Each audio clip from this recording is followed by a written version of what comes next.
collectors coming after you unfairly. Our credit expert is here now with some advice on how to really protect yourself. Bo Thomas is a certified credit expert who has helped consumers all across the country. Thank you for coming in. Thank you. Thank you. This all stems, us inviting you here to talk specifically, stems from this lawsuit that just came down against a large creditor, right? Yeah. The FTC just awarded one of the largest ever by a third-party debt collector. It's $3.2 million.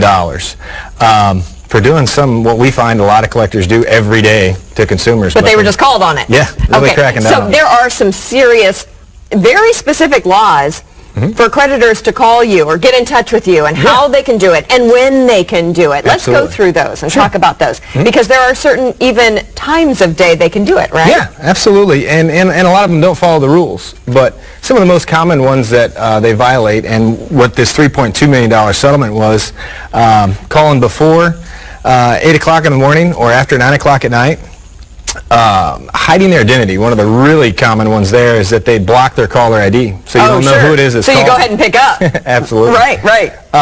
They cannot use an automatic dialer to call your cell phone, and that's another real common thing as well. Like a pre-recorded message kind of thing? That's illegal? Yeah. If they leave no matter the time of day. Yeah, no matter the time of the day, but that's only on your cell phones. It's a little tricky there, but only on your cell so on your home phone, that's okay. All right, very good. And this first one we forgot to mention is you cannot call several times. Yeah, there's a limit. That's harassed. There's case law out there that states that more than 3 times in a day can be construed as harassment. Aha, so 3 is their max per 24-hour period?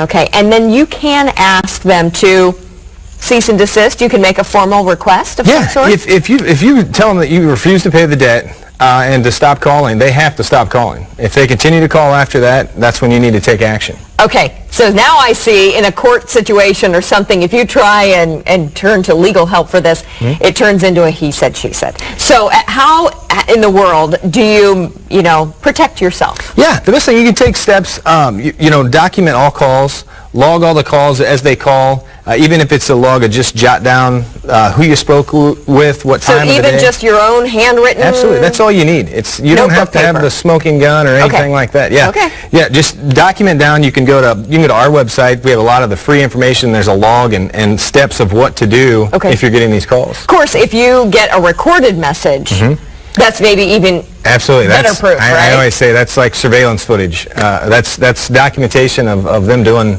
Okay, so if you get that, save that recorded message and you say all written correspondence too. Yeah, if you get anything in the mail, most of those are actually covered by their business insurance, so you don't see very many violations there. But any correspondence you get, absolutely. There's rules that they have to follow.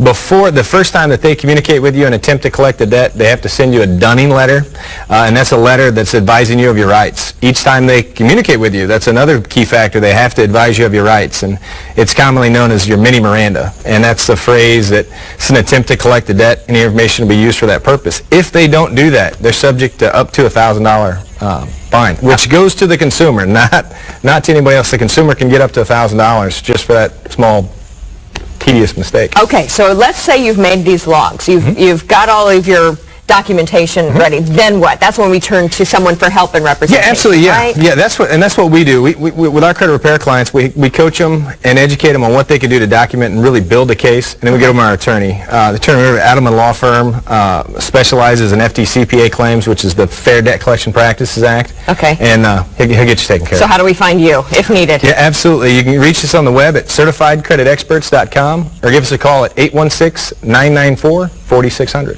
Always a pleasure chatting with you. Thanks for coming in today. Absolutely.